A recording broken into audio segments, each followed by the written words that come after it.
ஜெபம் பண்ண கடவோம்.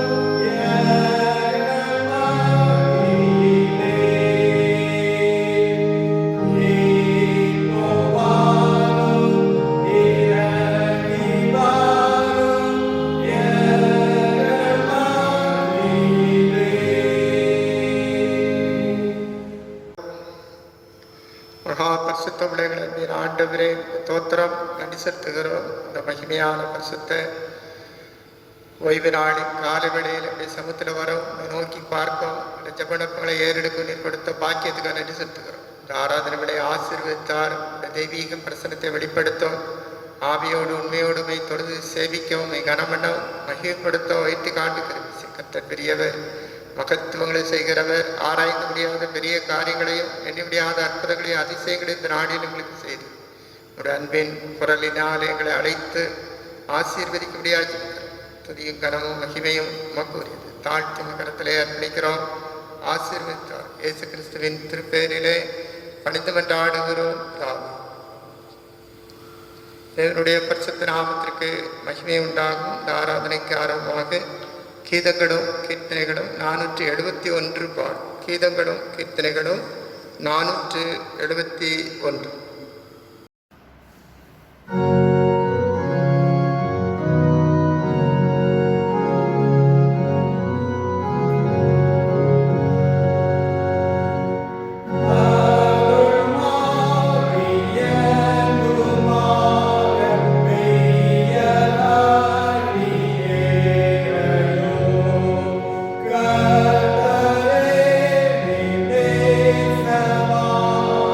Sa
என் மீறுதல்களை நான் அறிந்திருக்கிறேன். என் பாவம் எப்பொழுதும் எனக்கு முன்பாக நிற்கிறது. என் பாவங்களை பாராதபடிக்கு நீர் உமது முகத்தை மறைத்து என் அக்கிரமங்களை எல்லாம் நீக்கி அருளும். நமக்கு பாவமில்லை என்போமானால் நம்மை நாமே வஞ்சிக்கிறவர்களாயிருப்போம். சத்தியம் நமக்குள் இராது. நம்முடைய பாவங்களை நாம் அறிக்கையிட்டால் பாவங்களை நமக்கு மன்னித்து எல்லா அநியாயத்தையும் நீக்கி நம்மை சுத்திகரிப்பதற்கு கர்த்தர் உண்மையும் நீதியும் உள்ளவராய் இருக்கிறார்.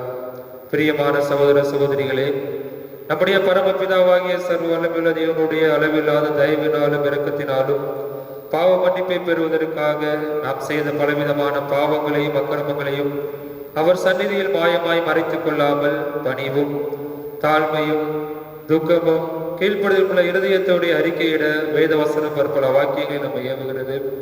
நாம் எக்காலத்திலும் தேவனுக்கு முன்பாக நம்முடைய பாவங்களை மனத்தாழ்மை அறிக்கையிட வேண்டுவதன்றி அவருடைய திரு கரங்களினாலே நாம் பெற்றுக்கொண்ட மேன்மையான உபகாரங்களுக்காக ஸ்தோத்திரம் செலுத்தவும் மிகவும் சிறந்த அவருடைய புகழை பிரஸ்தாபம் பண்ணவும் அவருடைய மகா பரிசுத்த வசனத்தை கேட்கவும் நம்முடைய சரீரத்துக்கும் ஆத்மாவுக்கும் தேவையானவர்களுக்காக வேண்டிக் கொள்ளவும் நாம் கூடி வந்திருக்கிற தருணத்திலே நம்முடைய பாவங்களை அறிக்கையிடுவது நமது விசேஷித்த கடமையாய் இருக்கிறது.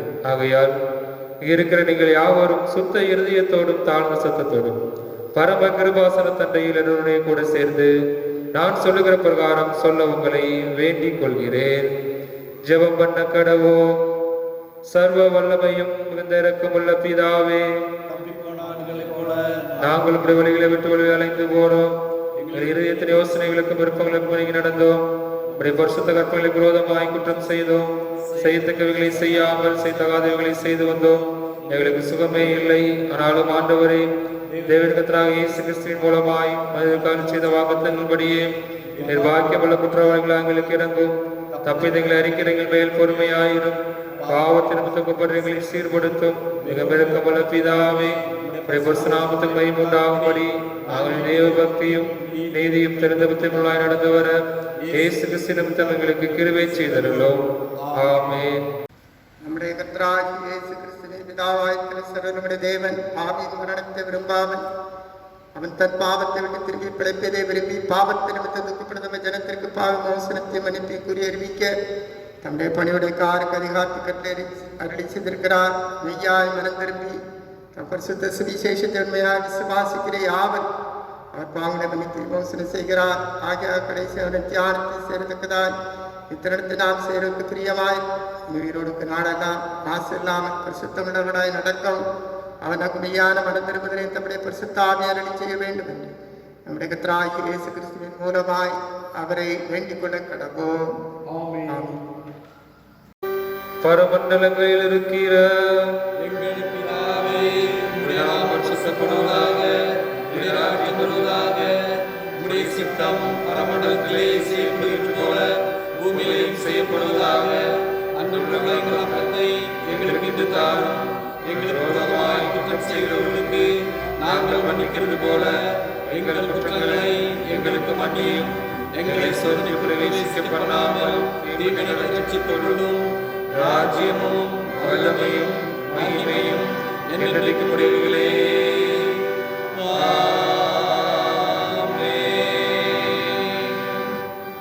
ஆண்டவரே, எங்கள் உதடுகளை திறந்தருளும். அப்பொழுது எங்கள் வாய் உம்முடைய புகழை அறிவிக்கும். தேவனே, எங்கள் ரட்சிக்க விரைவாய் வாரும். ஆண்டவரே, எங்களுக்கு சகாயம் பண்ண தீவிரியும். பிதாவுக்கும் குமாரனுக்கும் பரிசுத்த ஆவிக்கும் மகிமை உண்டாவதாக. ஆதியிலும் இப்பொழுதும் எப்பொழுதுமான சதா காலங்களிலும் மகிமை உண்டாவதாக. ஆமென். கர்த்தரை துதியுங்கள். கர்த்தருடைய நாமம் துதிக்கப்படுவதாக.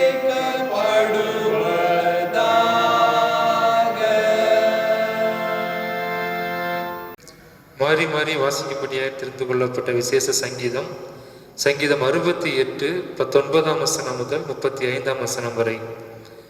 சங்கீதம் 68 19 வசனம் முதல் 35 வசனம் வரை நாம் மாறி மாறி வாசிக்கலாம். என்னாலும் ஆண்டவருக்கு ஸ்தோத்திரம் உண்டாவதாக.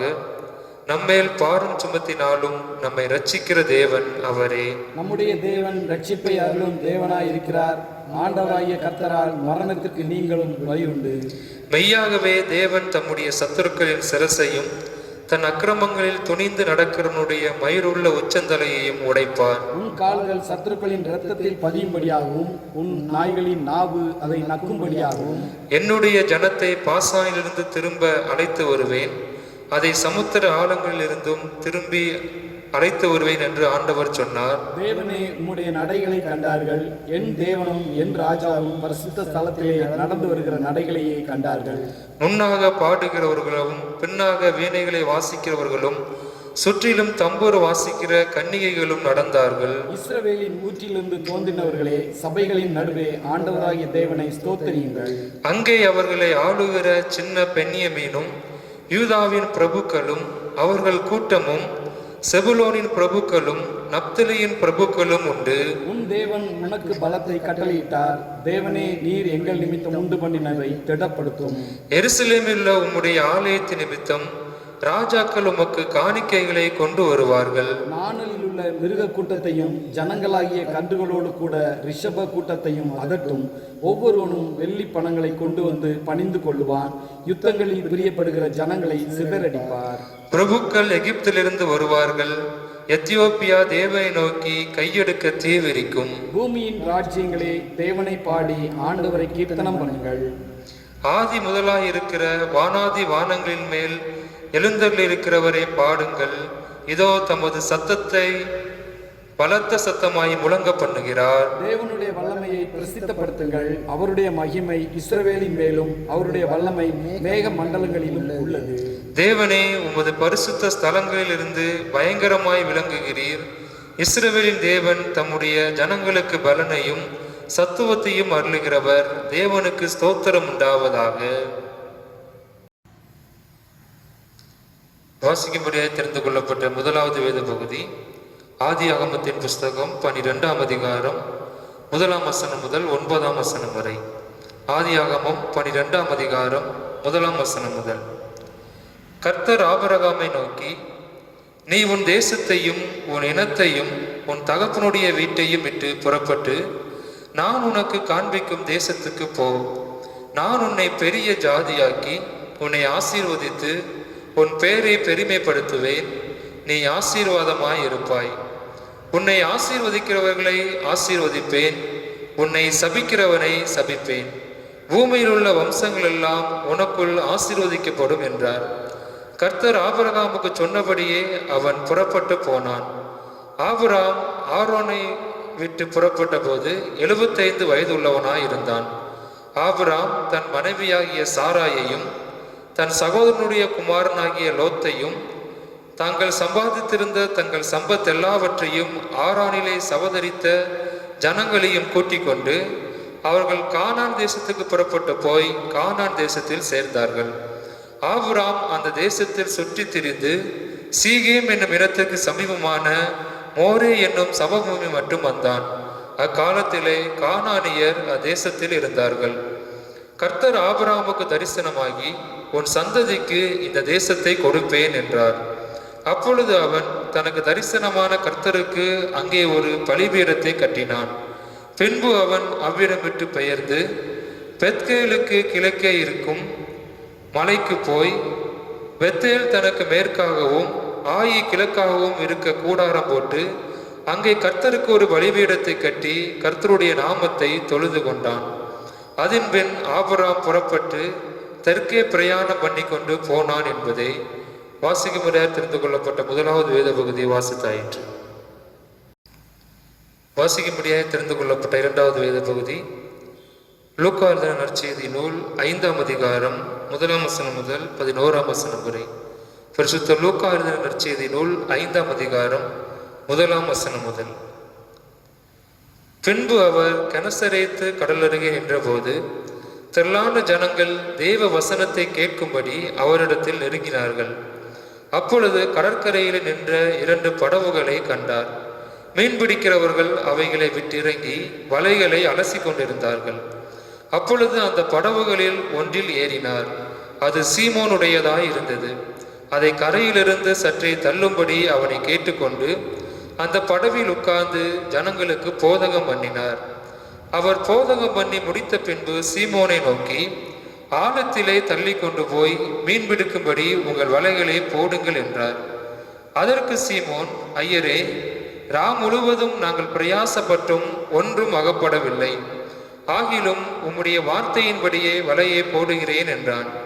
அந்தபடியே அவர்கள் செய்து தங்கள் வலை கிழிந்து போகத்தக்கதாக மிகுதியான மீன்களை பிடித்தார்கள். அப்பொழுது மற்ற படவிலிருந்த கூட்டாளிகள் வந்து தங்களுக்கு உதவி செய்யும்படி சைகை காட்டினார்கள். அவர்கள் வந்து 2 படகுகளும் அமிழத்தக்கதாக நிரப்பினார்கள். சீமோன் பேதுரு அதை கண்டு இயேசுவின் பாதத்தில் விழுந்து, ஆண்டவரே, நான் பாவியான மனுஷன், நீர் என்னை விட்டு போக வேண்டும் என்றான். அவர்கள் திரளான மீன்களை பிடித்தது நிமித்தம் அவனுக்கும் அவனோடு கூட இருந்த யாவருக்கும் பிரமிப்புண்டானபடியினால் அப்படி சொன்னான். சீமோனுக்கு கூட்டாளிகளான செபதேவியின் குமாரனாகிய யாக்கோவும் யோவானும் அந்தபடியே பிரமித்தார்கள். அப்பொழுது இயேசு சீமோனை நோக்கி, பயப்படாதே, இது முதல் நீ மனுஷரை பிடிக்கிறவனாய் இருப்பாய் என்றார். அவர்கள் படகுகளை கரையிலே கொண்டு போய் நிறுத்தி எல்லாவற்றையும் விட்டு அவருக்கு பின் சென்றார்கள் என்பதை வாசிக்கும்படியாக தெரிந்து கொள்ளப்பட்ட 2வது வேத பகுதி வாசித்தாயிற்று. நம்முடைய விசுவாசத்தை நாம் அறிக்கையிடுவோம். வானத்தை பூமியையும் படைத்த சர்வ பிதாவாகிய ஒரே தேவனை விசுவாசிக்கிறேன். அவருடைய குமாரனாகிய இயேசு கிறிஸ்துவை விசுவாசிக்கிறேன். அவர் பரிசுத்தாவியினாலே கன்னிமரியாளுக்கு பிறந்தார். பிலாத்துவின் காலத்தில் பாடுபட்டு சிறுவராய் உண்டு மரித்து அடக்கம் பண்ணப்பட்டு பாதாளத்தில் இறங்கினார். 3ஆம் நாள் மருத்துவத்திருந்தார். பரமடத்துக்கு ஏறி சர்வ பிதாவாகிய தேவன் வலது பாசி விட்டிருக்கிறார். அவ்விடத்திலிருந்து உயிரோரை மருத்துவனை ஆய்ந்திருக்க வருவார். பரிசுத்தாவை விசுவாசிக்கிறேன். பொதுவாருங்க பரிசு சபையும் பரிசுத்தவான்களுடைய ஐக்கியமும் பாவ மன்னிப்பும் சரீர உயிர்த்தெழுதலும் நித்திய ஜீவனை விசுவாசிக்கிறேன்.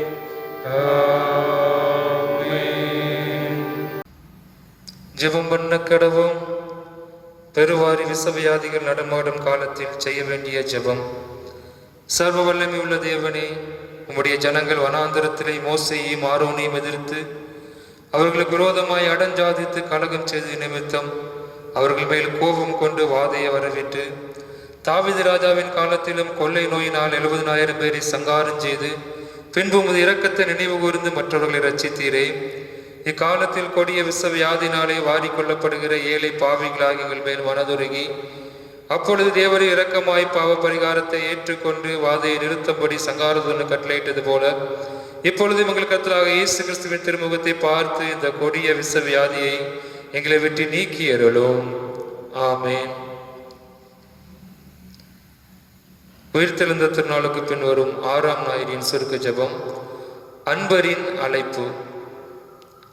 கர்த்தாதி கர்த்தாவே, நித்திய ராஜாவே, உமது பரம அழைப்பின் சத்தத்தை கேட்டவர்களை பெருகச் செய்தீர், பலப்படுத்தினீர், உமது ராஜ்யத்தின் விரிவாக்குதலுக்காக பயன்படுத்தினீர். நன்றி சொல்கிறோம்.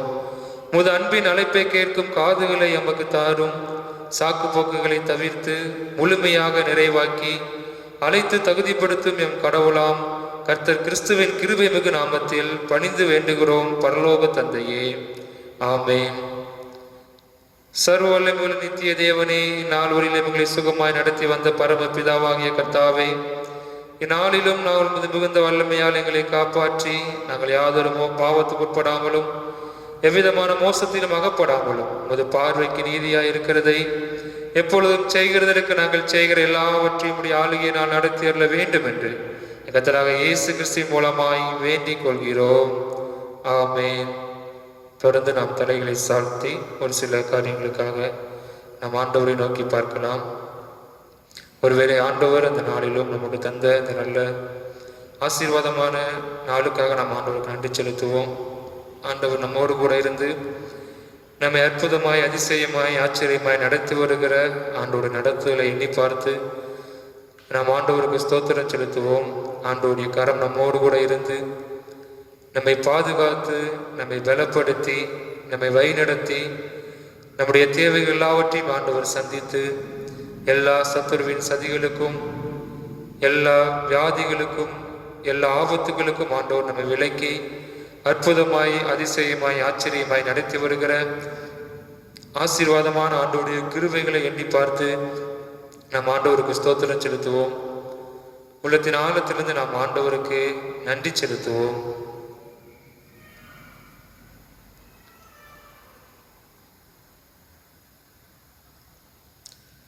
தொடர்ந்து நாம் ஒரு சில காரியங்களுக்காக ஆண்டவரிடத்திலே மன்றாடுவோம்.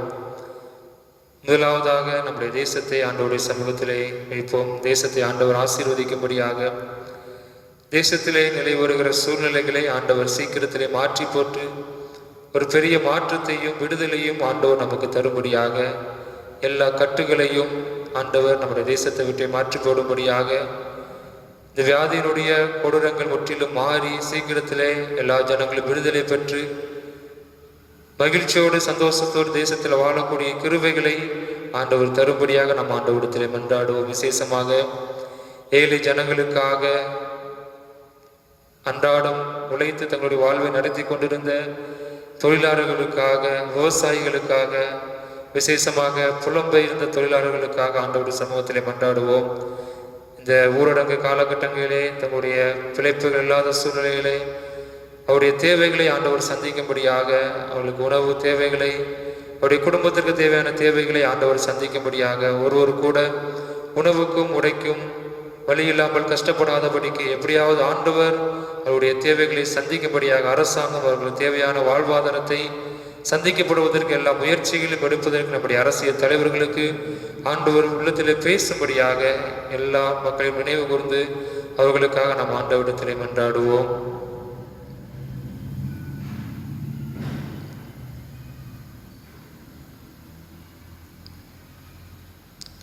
தொடர்ந்து ஒருவேளை இந்த ஊரடங்குக்கு பின்பாக இருக்கிற மிகப்பெரிய பொருளாதார சவாலை நாம் எதிர்நோக்கி இருக்கிறோம். அந்த காரியங்களை ஆண்டவருடைய சமூகத்தில் வைத்து நாம் ஜெபிக்கலாம். பொருளாதாரத்தை ஆண்டவர் நம்முடைய தேசத்தினுடைய பொருளாதாரத்தை ஸ்திரப்படுத்தும்படியாக, எதிர்கொள்ள இருக்கிற பொருளாதார சவால்களை சமாளிக்கக்கூடிய பலத்தை, அதை ஞானமாக மேற்கொண்டு தொடர்ந்து தேசத்தினுடைய பொருளாதாரம் வளர்ந்து பெருகக்கூடிய கிருபைகளை ஆண்டவர் நமக்கு தரும்படியாக, இதனால் ஆண்டவர் வேலை இழப்புகள் ஏற்படாதபடிக்கு ஆண்டவர் பாதுகாத்து கொள்ளும்படியாக, பல்வேறு விதமான நிறுவனங்கள், பல்வேறு விதமான காரியங்கள், பல்வேறு விதமான நெருக்கடிகளில் இருக்கிறதை நாம் பார்க்கிறோம். அப்படிப்பட்ட சூழ்நிலையிலே ஆண்டவர் மனமிறங்கி எல்லா பொருளாதார சவால்களையும் மேற்கொள்ளக்கூடிய பலத்தையும், ஞானத்தையும், விவேகத்தையும், சத்துவத்தையும் நம்முடைய தலைவர்களுக்கும் நம்முடைய தேச மக்களுக்கும் ஆண்டவர் கட்டளையிடும்படியாக, எந்த ஒரு வேலை வாய்ப்பு இழப்புகளும் ஏற்படாதபடிக்கு ஆண்டவர் காத்து கொள்ளும்படியாக, ஆளுகிறவர்களுக்கு, அரசு அதிகாரிகளுக்கு ஆண்டவர் விசேஷ ஞானத்தை கொடுக்கும்படியாக நம் ஆண்டவருடைய சமூகத்திலே மன்றாடுவோம்.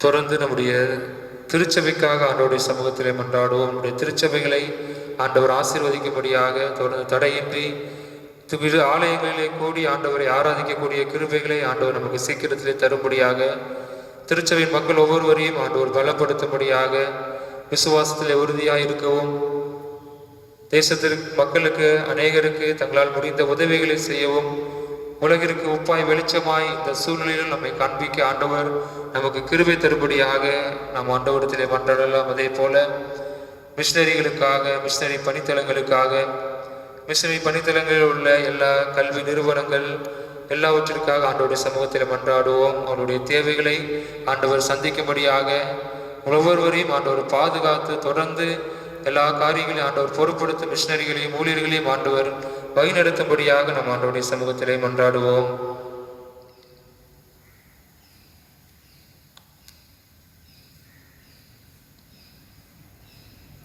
தொடர்ந்து நம்முடைய தனிப்பட்ட தேவைகளுக்காக ஆண்டவரிடத்திலே மன்றாடுவோம்.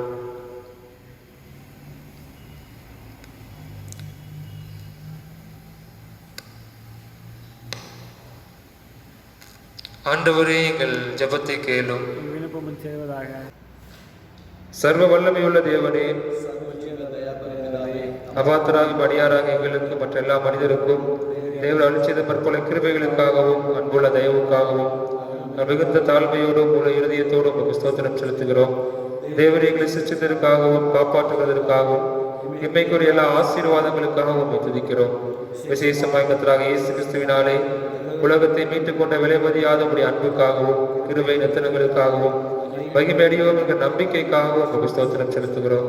நாங்கள் உண்மையாய் நன்றி எழுத இறுதியுள்ளவர்களாய் இருக்கவும் எங்களை ஒரு ஊழியத்திற்கு ஒப்புக் கொடுத்து எங்கள் வாழ்நாள் எல்லாம் உமக்கு முன்பாக பரிசுத்தம் நீதியுள்ளவர்களாய் நடக்கவும் எங்கள் வாக்கினாலே மாத்திரமல்ல எங்கள் நடக்கையினாலும் உடைய புகழை பிரஸ்தாபப்படுத்தவும் தேவன் செய்த உபகாரங்களாவற்றை உணர்ந்து கொள்ளும் உணர்வை எங்களுக்கு அருள் செய்ய வேண்டும் என்று அதனால் இயேசு கிறிஸ்து மூலமாய் வேண்டிக் கொள்கிறோம். அவருக்கும் தேவனுக்கும் பரிசுத்த ஆவிக்கும் எல்லா மேன்மையும் மகிமையும் சதா காலங்களில் உண்டாவதாக. ஆமென். திருவசனம். அன்பரின் அழைப்பு. நான் உன்னை பெரிய ஜாதியாக்கி உன்னை ஆசீர்வதித்து உன் பேரை பெருமைப்படுத்துவேன். நீ ஆசீர்வாதமாய் இருப்பாய். ஆதியாகமம் 12ஆம் அதிகாரம் 2ஆம் வசனம். இந்த வாரத்திலே பிறந்த நாள் திருமண நாளை அனுசரிக்கிறவர்களுடைய பெயர்களை வாசிக்கிறேன்.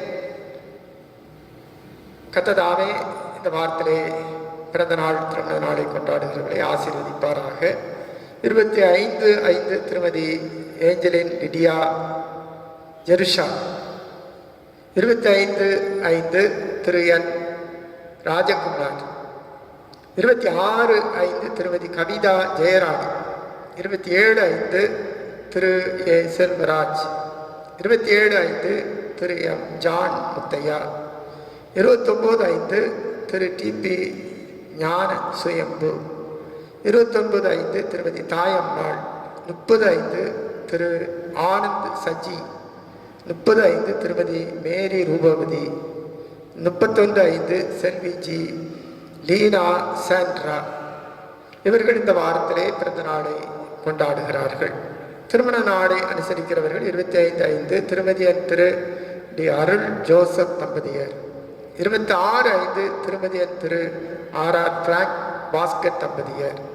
26/5 திருமதி திரு ஜே ஆனந்த் இம்மானுவேல் தம்பதியர். 26/5 திருமதி என் திரு ஜே கோல்ட்வின் ராபர்ட் தம்பதியர்.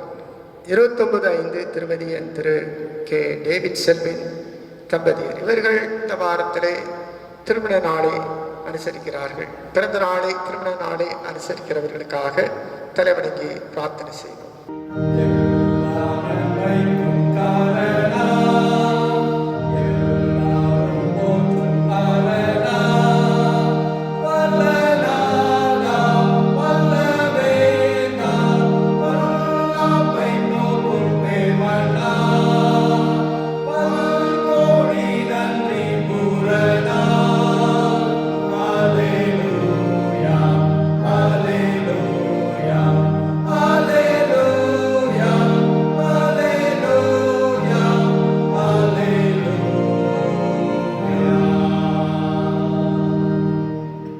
ஜெபிப்போம். அன்பின் ஆண்டவரே, உமக்கு ஸ்தோத்திரம்.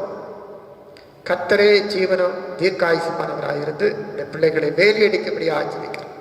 பரத்தின் உன்னதத்தின் சகல ஆசீர்வாதம் தரும் உடைய கிருபை அவர்களை தாங்கும்படியாக ஜெபிக்கிறோம். இந்த பிறந்த நாள், இந்த திருமண நாள் அருமையான நம்முடைய பிள்ளைகளுக்கு ஆசீர்வாத நாட்களாக இருக்கட்டும்.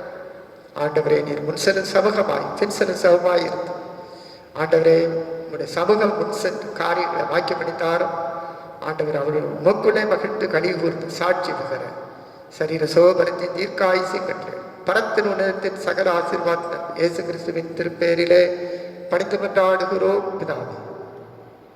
ஆமென். கிறிஸ்துவுக்குள் அன்பார்ந்த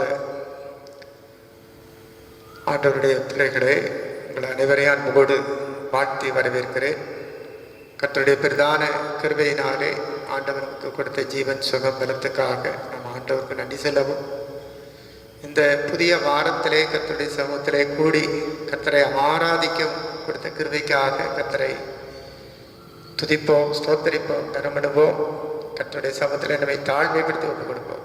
இந்த நாளிலும் ஆண்டவராகிய இயேசு கிறிஸ்துவின் அன்பின் அழைப்பை உணர்ந்தவர்களாக நம்மை தாழ்த்தி ஆண்டவருடைய கரத்துக்கு ஒப்பு கொடுப்போம்.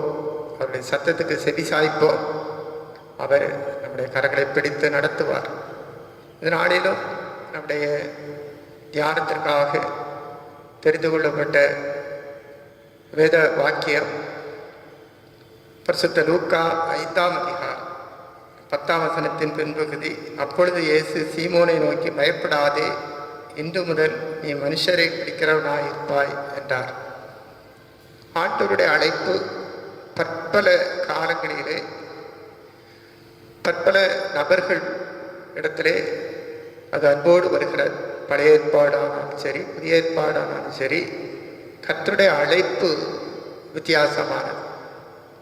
அவருடைய அன்பின் அழைப்புக்கு யாரெல்லாம் செவி கொடுக்கிறார்களோ அவருடைய ஆண்டவர் எடுத்து பயன்படுத்துகிறதை பார்க்கணும். ஆண்டவருடைய சமூகத்திலே தாழ்த்தி ஒப்பு கொடுத்து அவருடைய வார்த்தைக்கு செவி கொடுத்து உண்மையாய் அவருடைய அழைப்புக்கு பாத்திரவான்களாய் நடந்தவர்களை நாம் வேதவசனத்திலே நாம் பார்க்கிறோம். இங்கே சீமோனை பார்த்து ஆண்டவர் சொன்னார், பயப்படாதே, இன்று முதல் உன்னை மனுஷரை பிடிக்கிறவராய் மாற்றுவேன் என்று சொல்லி ஆண்டவர் அவரை அன்போடு அழைத்தார். வேதவசனம் சொல்லுகிறது, அவர்கள் படகுகளை கரையிலே கொண்டு போய் நிறுத்தி எல்லாவற்றையும் விட்டு அவருக்கு பின் சென்றார்கள். சீஷருடைய அழைப்பு, அந்த அழைப்புக்கு பாத்திரவான்களாக தங்களை ஒப்பு கொடுத்தார்கள். வேதவசனம் சொல்லுகிறது, இவர்கள் யார் என்று சொன்னால், அங்கே அப்போஸ்தலர் நடவடிக்கையிலே அவர்களை குறித்து இப்படி சொல்லப்பட்டிருக்கிறது, சீஷர்கள் குறை உள்ளவர்கள் என்பதை அங்கே சுட்டி காண்பிக்கப்பட்டிருக்கிறார்.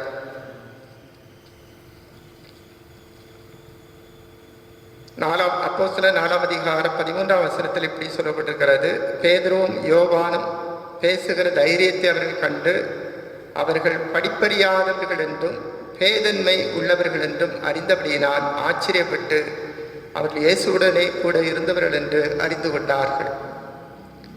படிப்பதியா அறியாதவர்கள், பேதன்மை உள்ளவர்கள், இவர்களை ஆண்டவர் அழைத்தார். இன்றைக்கு நம்மையும் ஆண்டவர் அழைப்பார். தகுதியற்றவரை ஆண்டவர் தகுதி உள்ளவராய் மாற்றுகிறார். இன்னும் 1 கொரிந்தியர் 1ஆம் அதிகாரத்திலே இப்படியாக வேதவசனம் சொல்லுகிறது. நாம் திருப்பிக் கொள்வோம். 1 கொரிந்தியர் 1ஆம் அதிகாரம் 27ஆம் வசனம் இப்படி சொல்கிறது, ஞானிகளை வெட்கப்படுத்தும்படி தேவன் உலகத்தின் பைத்தியமானவைகளை தெரிந்து கொண்டார். பலம் உள்ளவைகளை வெட்கப்படுத்தும்படி தேவன் உலகத்தில் பலவீனமானவைகளை தெரிந்து கொண்டார். உள்ளவைகளை அவமாக்கும்படி உலகத்தில் இழிவானவைகளையும் அற்பமாய் எண்ணப்பட்டவைகளையும் இல்லாதவைகளையும் தேவன் தெரிந்து கொண்டார். நாம் அடிக்கடி சொல்வோம், நான் குறையுள்ளவன், அறிவில்லாதவன், பலவீனன். ஆனால் ஆண்டவர் நம்மை பலப்படுத்துகிறவராய் இருக்கிறார். அங்கே மோசையை ஆண்டவர் அழைத்த போது மோசே சொன்னார், நான் திக்கப்பு ஆயினும் மந்தனாவுடைய ஆண்டவரே, இந்த அழைப்புக்கு நான் பாத்திரமான் அல்ல என்று சொல்கிறதை பார்க்க ஆண்டவர் அவனை, நீ வா, நான் உன்னை எகிப்திய தேசத்தில் அடிமைகளாக இருக்கிற உன்னுடைய உடன்பிறப்புகள், உன்னுடைய சகோதரர்களை விடுவிக்கும்படியாக பார்வோனிடத்தில் உன்னை அனுப்புவேன் என்று சொல்லும்போது அவன் தாழ கீழே விழுந்து சொன்னான், ஐயோ, நான் விருத்த செய்தமில்லாத உதடுகளை உடையவன், நான் பேதன்மை உள்ளவன், எனக்கு சரியாய் பேச வராது, திக்குவாய் மந்தனாம் என்று சொல்லி தன்னை தாழ்மைப்படுத்தினார். ஆனால் ஆண்டவர் சொன்னார், நான் உன்னோடு இருப்பேன், வாயோடு இருப்பேன், நான் உன்னோடு பேசுவேன். உன்னுடைய சகோதரன் ஆரோன் அதை எடுத்து சொல்லுவார்.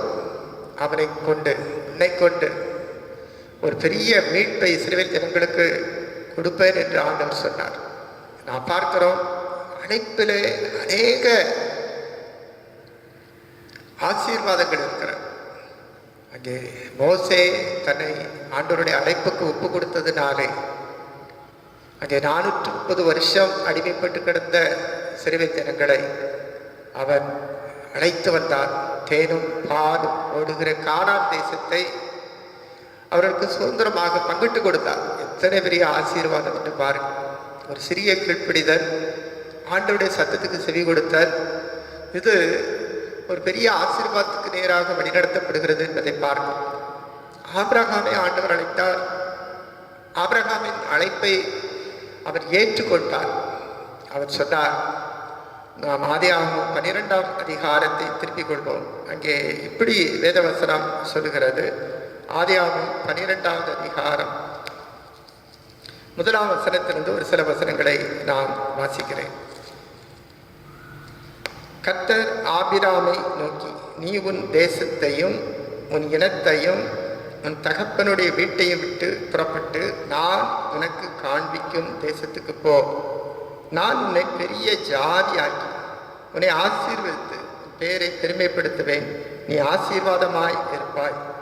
உன்னை ஆசீர்வதிக்கிறவர்களை ஆசீர்வதிப்பேன், உன்னை சபிக்கிறவர்களை சபிப்பேன். பூமியினுடைய வம்சங்களெல்லாம் உனக்குள் ஆசீர்வதிக்கப்படும் என்றார். கர்த்தர் ஆபிராமுக்கு சொன்னபடியே அவன் புறப்பட்டு போனான். லோத்தும் அவனோட கூட போனான். ஆபிராம் ஆரானை விட்டு புறப்பட்ட போது 75 வயது உள்ளவனாயிருந்தான். ஆண்டவர் ஒரு பெரிய தரிசனத்தை அவனுக்கு கொடுத்தார். அவன் வெறுங்கையாக புறப்பட்டு போனான். தேசத்தை விட்டு, இனத்தை விட்டு, தகப்பனுடைய வீட்டை விட்டு அவன் புறப்பட்டு போகும்போது அவன் ஆண்டவர் என்னை நடத்துவார் என்ற விசுவாசத்தோடு அவன் போகிறதை பார்க்கிறோம். அழைப்பிலே மிக முக்கியமான ஒரு காரியம் அல்ல, அழைத்த ஆண்டவர் உண்மை உள்ளவர். இன்றைக்கு நம்முடைய அழைப்பிலே ஆண்டவர் மகத்துவமான காரியங்களை செய்கிறார். அற்பமாய் எண்ணப்பட்டவர்களை ஆண்டவர் எப்படி மாற்றுகிறார் என்றால், ஆண்டவர் அவனை சீமானாக மாற்றினார் என்று வேதவசனம் சொல்கிறது. அவன் ஐஸ்வர்யவானானான். அவரை குறித்து அங்கே எலியேசர் சொல்லும்போது, கர்த்தர் எங்கள் எஜமானாகிய ஆபிரகாமை ஆசீர்வதித்து அவரை பெரிய சீமானாக இருக்கிறார். ஆடு மாடுகள் உண்டு, கோவேரி கழுதைகள் உண்டு, மற்றும் வேலைக்காரிகள் உண்டு. கர்த்தர் அப்படி அவரை ஆசீர்வதித்திருக்கிறார். தேசத்திலே பெரியவனாக ஆண்டவர் அவரை உயர்த்தி இருக்கிறார். தாழ்மைப்படும் போது, கர்த்தருடைய சத்தத்துக்கு கீழ்ப்படிய போது, 75 வயது நிறைந்தவரை ஆண்டவர் அழைத்து அவருக்கு பின்னாக அவன் புறப்பட்டு போன போது கர்த்தர் அவருக்கு வாக்கு கொடுத்தார். என்ன வாக்கு கொடுத்தார்? உன்னுடைய சந்ததியை நான் ஆசீர்வதித்து பெருக செய்வேன், அதுவும் உன்னுடைய கர்ப்ப பிறப்பு என்று ஆண்டவர் வாக்கு கொடுத்தார். எலியேசர் அல்ல, உன்னுடைய கர்ப்ப பிறப்பே. அங்கே ஆண்டவர் கொடுத்த வாக்கை ஆண்டவர் 100 வயதிலே அவருக்கு நிறைவேற்றி கொடுத்து புன்சிரிப்பாகிய ஈசாக்கை அவருக்கு அன்பாக கொடுத்திருந்தார். பாருங்கள், அவன் மூலம் கர்த்தருடைய வாக்கு தத்தங்கள் நிறைவேறத்தக்கதாக அவனை பெரிய ஜாதியாக, ஜனமாக கர்த்தர் உயர்த்தினார். எல்லா ஜாதிகளுக்கும் அவனை தகப்பனாக ஆபிரகாமை ஆண்டவர் உயர்த்தினார். இன்றைக்கும் ஆண்டவர் சத்தத்துக்கு கேட்டு கீழ்ப்படிய போது ஆண்டவர் நம்மை உயர்த்துகிறவராயிருக்கிறார். நம்முடைய வம்சம், தலைமுறை, சந்ததி எல்லாம் ஆசீர்வதிக்கப்படும், எல்லாம் உயர்த்தப்படும். ஆண்டவர் ஒரு நாள் அவன் பிள்ளை இல்லாத போது அவனுடைய கூடாரத்திலிருந்து வெளியே அழைத்து சொன்னார், வானத்தின் நட்சத்திரங்களை பார், நோக்கிப்பார், வானத்தை நோக்கிப்பார். இந்த நட்சத்திரங்களை எண்ணக்கூடுமானால் எண்ணு, இப்பண்ணமாக நான் உன் சந்ததியை பெருகு செய்வேன். வானத்தின் நட்சத்திரங்களாக, பூமியின் தூளாக, கடற்கரை மணரத்தனையாக. இன்றைக்கு உலகமெங்கும் ஆபிரகாமின் பிள்ளைகள். இன்றைக்கு கிறிஸ்தவர்கள் சொல்லுகிறார்கள், ஆபிரகாம் எங்களுடைய தகப்பனார். யூதர்கள் சொல்கிறார்கள், ஆபிரகாம் எங்கள் தகப்பனார். இஸ்லாமியர் சொல்கிறார்கள், ஆபிரகாம் எங்கள் தகப்பனார். ஆபிரகாமின் பிள்ளைகள், ஆபிரகாமின் சந்ததி உலகமெங்கு நிறைந்திருக்கிறது. கர்த்தர் அவிதமாக அவனை ஆசீர்வதித்தார். அவன் எல்லாவற்றையும் இழந்து போகும்போது கர்த்தருடைய அழைப்பை அவன் அசட்டை பண்ணாமல் அவன் ஏற்றுக்கொண்ட போது உண்மையாக ஆண்டவர் அவனை உயர்த்தினதை பார்க்கிறோம். இன்னும் ஆண்டவர் நாம் பார்க்கிறோம், சவுல் கழுதையை தேடி போனான். தன் தகப்பனுடைய கீஸ் என்னும் தன் தகப்பனுடைய கழுதைகள் காணாமல் போனபோது அவன் அதை தேடி போனான். ஆனால் கர்த்தர் அவனை அழைத்தார். அவன் சொன்னான், ஐயோ நான் சிறியவன், எங்களுடைய கோத்திரம், எங்களுடைய தகப்பனுடைய வீடு, நாங்கள் எல்லாம் சிறிய கோத்திரம், பென்யமீன் கோத்திரம் இருக்கிறதுல சிறிய கோத்திரம், எங்களுடைய தகப்பன் வீடு மிகவும் தாழ்மையானது, யாருக்குமே தெரியாது. ஆனால் ஆண்டவர் அவனை உயர்த்தினார், ராஜாவாக, இஸ்ரவேலிலே முதல் ராஜாவாக அவனை உயர்த்தினார். ஆனால் கர்த்தருடைய அழைப்புக்கு அவன் உண்மையாயிருக்கவில்லை. அதனால் கர்த்தருடைய வார்த்தையை அவன் எப்பொழுது புறக்கணிக்க போட்டானோ அப்பொழுது கர்த்தர் அவனை ராஜாவாக இருக்காமல் புறக்கணித்து போட்டார். தொடர்ந்து பார்க்கிறோம், தாவீதை ஆண்டவர் அழைத்தார், அபிஷேகப்படுத்தினார். அந்த அபிஷேகம் அவனுக்குள்ளே இருந்ததுனாலே அவனை ஆண்டவர் வர வர விருத்தியாக்கினார். நாளுக்கு நாள் தாவீது விருத்தி அடைந்தார் என்று சொல்லப்படுகிறது. கர்த்தருடைய வார்த்தையையும் அவருடைய அழைப்பையும் புறக்கணித்து போட்ட அங்கே சவுலுடைய வாழ்க்கை நாளுக்கு நாள் தேய்ந்து போனது. கர்த்தர் தாவீதை எடுத்து பயன்படுத்தினார். தாவீதை தன்னுடைய இருதயத்துக்கு ஏற்ற நண்பனாக தெரிந்து கொண்டார். இன்றைக்கும் குறை உள்ளவர்களை, ஆடு மேய்க்கிற ஒரு சாதாரண சிறுவனை ஆண்டவர் அரசனாக உயர்த்த முடியும் என்று சொன்னார். ஏன் நம்மளை ஆண்டவர் உயர்த்த முடியாது? கர்த்தருடைய சத்தத்துக்கு நாம் செவி சாய்க்கிறோமா, கீழ்ப்படுகிறோமா? ஆண்டவருடைய அழைப்பு எந்த நேரத்தில் வரலாம். நான் வேலை பார்க்கிற நேரமாக இருக்கலாம், அல்லது ஏதாவது முக்கியமான பணியில ஈடுபட்டிருக்க போதா இருக்கலாம். ஆண்டவருடைய குடும்ப வாழ்க்கையினாலும் சரி, தனிப்பட்ட வாழ்க்கையினாலும் சரி, கர்த்தருடைய அழைப்பு வருகிறது. நாம் சீஷர்களை பார்க்கும்போது அவர்கள் மீன் பிடித்து கொண்டிருந்தார்கள். மீன் பிடித்து கொண்டிருந்த அவர்கள் அந்த நாளிலே ஒன்றும் பிடிக்கவில்லை என்று வேதவசனம் சொல்லுகிறது. லூக்கா எழுதின சுவிசேஷம் 5ஆம் அதிகாரத்தை நாம் திருப்பிக் கொள்வோம் என்று சொன்னால் அங்கே சொல்லப்படுகிற செய்தி இதுதான். அதற்கு சீமோன் சொன்னார், ஐயரே, முழுவதும் நாங்கள் பிரயாசப்பட்டு ஒன்றும் அகப்படவில்லை, ஆகிலும் உம்முடைய வார்த்தையின்படி வலையை போடுகிறேன் என்றார். அப்படியே அவர்கள் செய்து தங்கள் வலை கிழிந்து போகத்தக்கதாக மிகுதியான மீன்களை பிடித்தார்கள். ஆண்டவருடைய வார்த்தையின்படி வலையை போட்டபோது மிகுதியான மீன்களை பிடித்தார்கள். ஆண்டவர் சொன்னார், இப்பொழுது நீங்கள் ஆழத்திலே தள்ளி கொண்டு போய் மீன் பிடிக்கும்படி உங்கள் வலைகளை போடுங்கள்.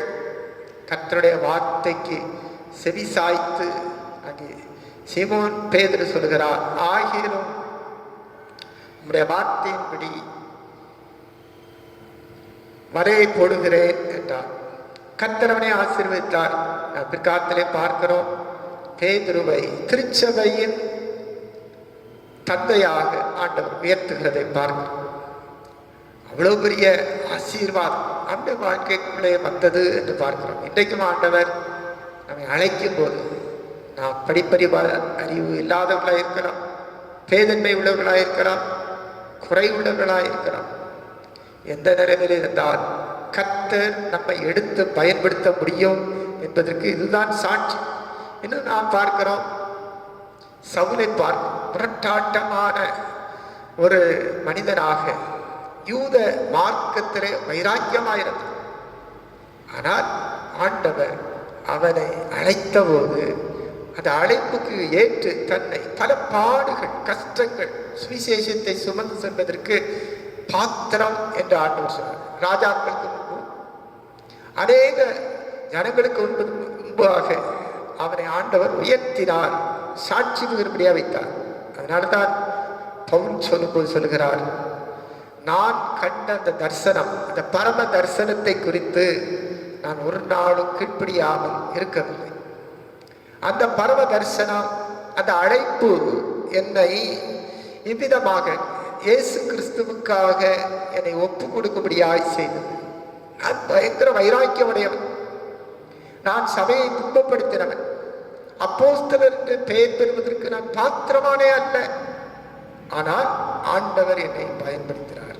கிறிஸ்துவுக்குள் அன்பார்ந்தவர்களே, நம்முடைய முரட்டாட்ட தன்மையாயிருக்கலாம், கீழ்ப்படியாத தன்மையாயிருக்கலாம், ஒன்றுக்கும் உதவாத தன்மையாயிருக்கலாம்.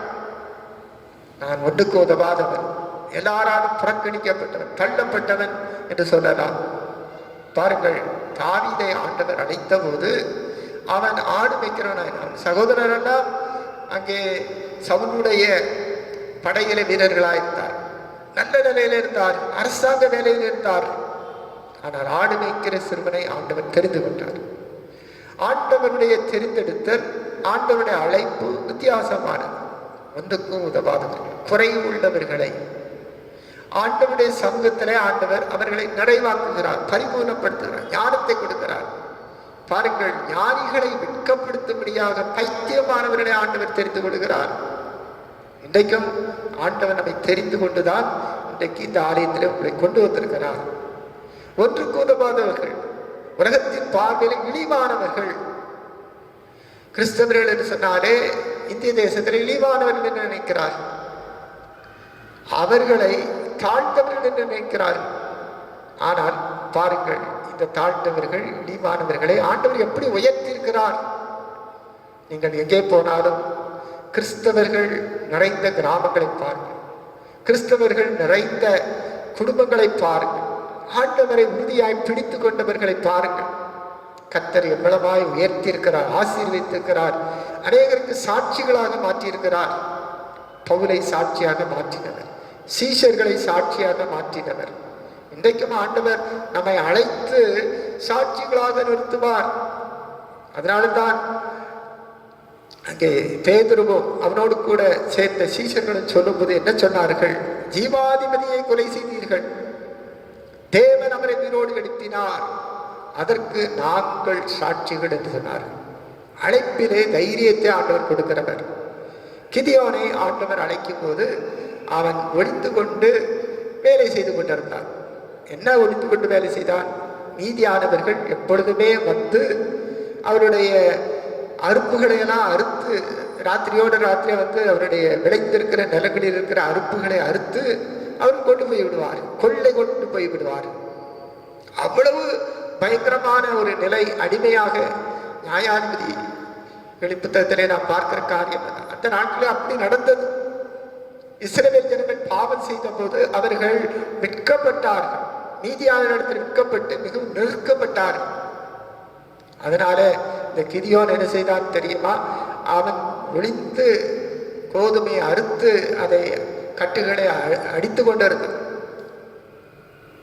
அப்பொழுது தேவதூதன் நம்மிடத்தில் வந்து கர்த்தருடைய வார்த்தையை சொன்னான், பராக்கிரமசாலியே, இவன் பயந்து கொண்டு இருக்கிறான், ஆண்டவர் அவனுடைய பலத்தை பார்க்கிறார். பராக்கிரமசாலியே, கர்த்தர் உன்னோடு இருக்கிறார். கிதியோன் சொன்னார், கர்த்தர் இவனோடு இருக்காரா? அப்படின்னா இதெல்லாம் என்ன நடக்கு பாருங்க, நாங்க எவ்வளவு நெருக்கப்பட்டிருக்கிறோம், ஒடுக்கப்பட்டிருக்கிறோம், தாழ்த்தப்பட்டிருக்கிறோம். அப்ப ஆண்டவர் சொன்னார், நான் உன்னை அனுப்புகிறேன், வா என்று சொன்னார்.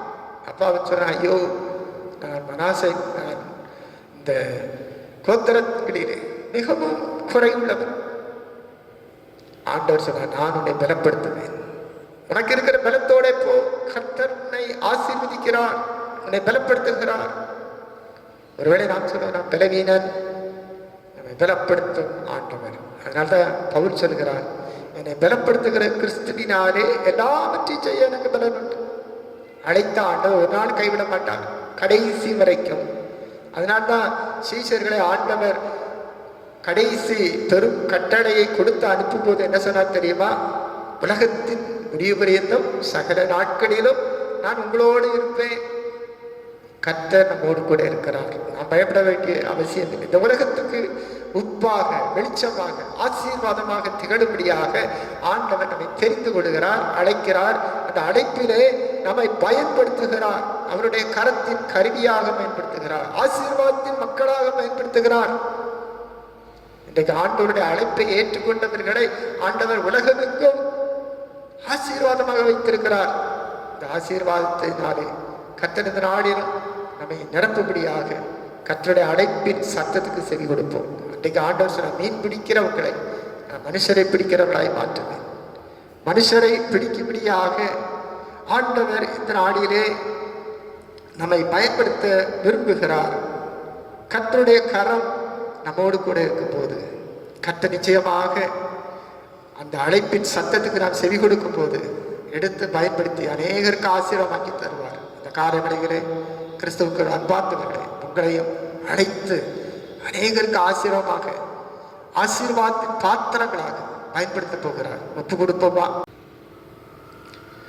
அழைப்பின் குரல் கேட்டே என் ஆண்டவர் என உணர்ந்தே, அழைப்பின் குரல் கேட்டே என் ஆண்டவர் என உணர்ந்தே, அருகினில் தயங்கி நடை பயின்றே, அருகினில் தயங்கி நடை பயின்றே, பின்னே வாயன முன் சென்றார், பின்னே வாயன முன் சென்றார். அழைப்பின் குரல் கேட்டே என் ஆண்டவர் என உணர்ந்தே,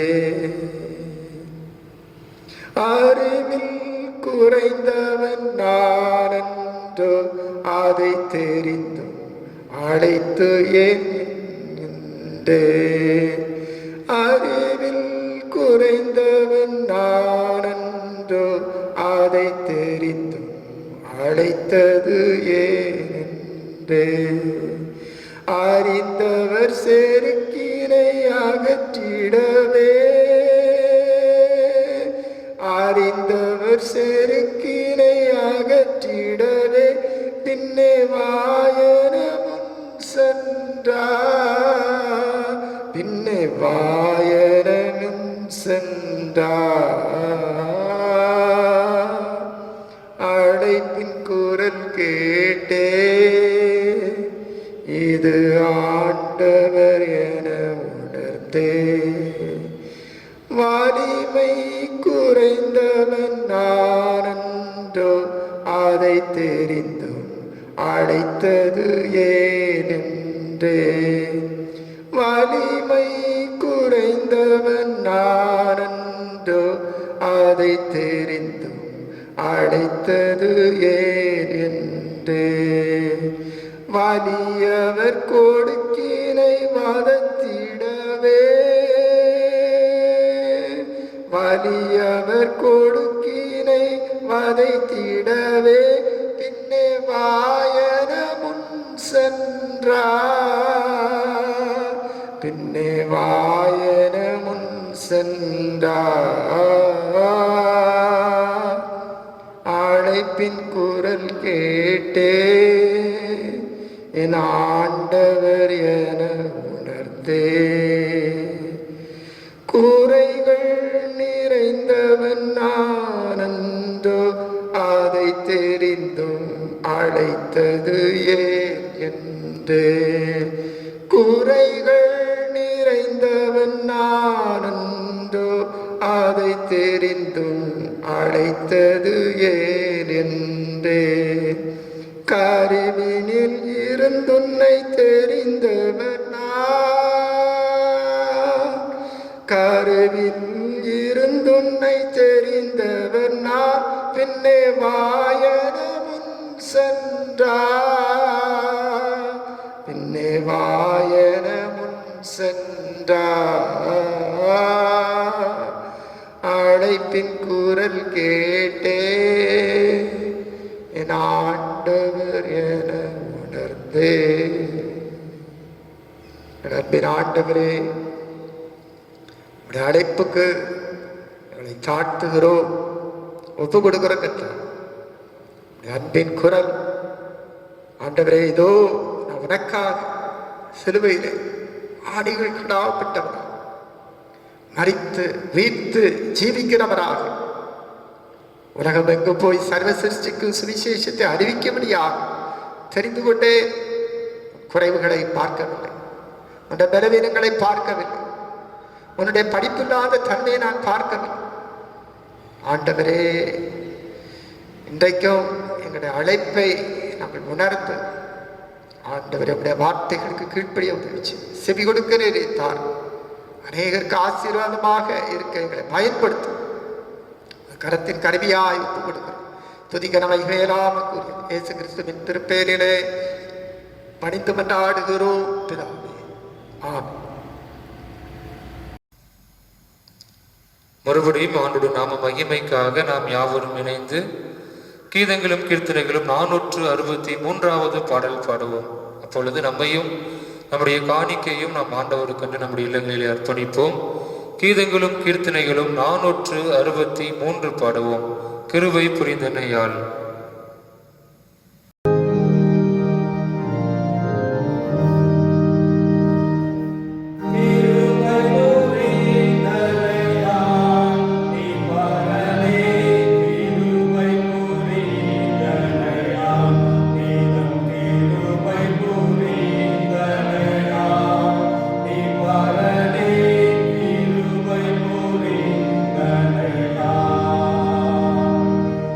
Deus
ஜெபிப்போம். இளம்பெயர் ஆண்டவரே தோத்திரம். அருமையான ஆராதனைகள் எங்கள் மத்தியில் எழுந்தருளியே ஸ்தோத்திரம். ஆவியோடு உண்மையோடுமை தொழுது சேவிக்கும் உண்மை கனமனவனை கொடுத்த பாக்கியத்துக்காக நன்றி செலுத்துகிறோம். உங்களுடைய இனிய குரல் எங்களை தேடி வந்து எங்களுடைய இருக்கிற இடத்துல ஆண்டவரை எங்களை அழைத்து உங்களுடைய பிள்ளைகளாக, உங்களுடைய ஜனமாக, உங்களுடைய சீஷர்களாக ஆசீர்வதித்து பயன்படுத்துகிற தெய்வகாஸ்தோத்திரம். அன்றைக்கு வீட்டெடுத்த ஆண்டவர் அவர் அழைத்து கொண்டு போய் கரங்களை உயர்த்தி ஆசீர்வதித்தது போல இன்றைக்கு ஆண்டவரே எங்களையும் ஆசீர்வதித்த எல்லா கனமும் புகழும் ஸ்தோத்திரமும் உமக்குறி இயேசு கிறிஸ்துவின் திருப்பெயரிலே பணிந்து கொண்டு ஆடுகிறோம் பிதாவே. தேவனுடைய இரக்கமுடைய கிருபைக்கும் பராமரிக்கும் உங்களை ஒப்புவிக்கிறோம். கர்த்தர் உங்களை ஆசீர்வதித்து காக்க கடவுள். கர்த்தர் தமது முகத்தை உங்கள் மேல் பிரசன்னமாய் இப்பொழுது எப்பொழுது உங்களுக்கு சமாதானத்தையும் சந்தோஷத்தையும் மகிழ்ச்சியும் சுகமாய் இடைய வாழ்வை கட்டளையிட கடவுள்.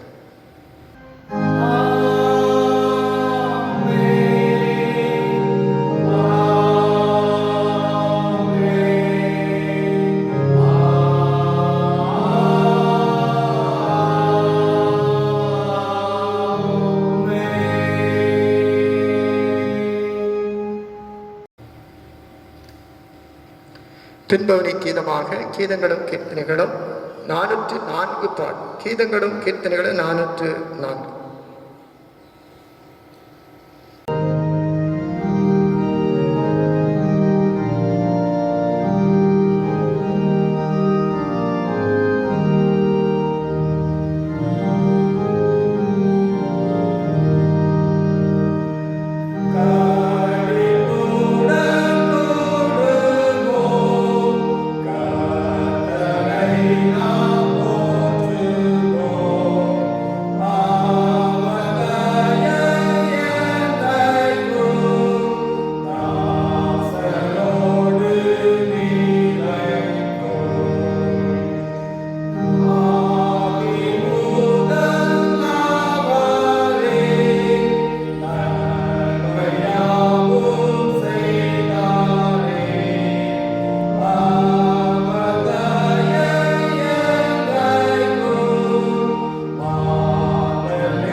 கர்த்தரோடு இருப்பாராக. தேவ சமாதானத்துடன் போய் விடப்பட்டோம்.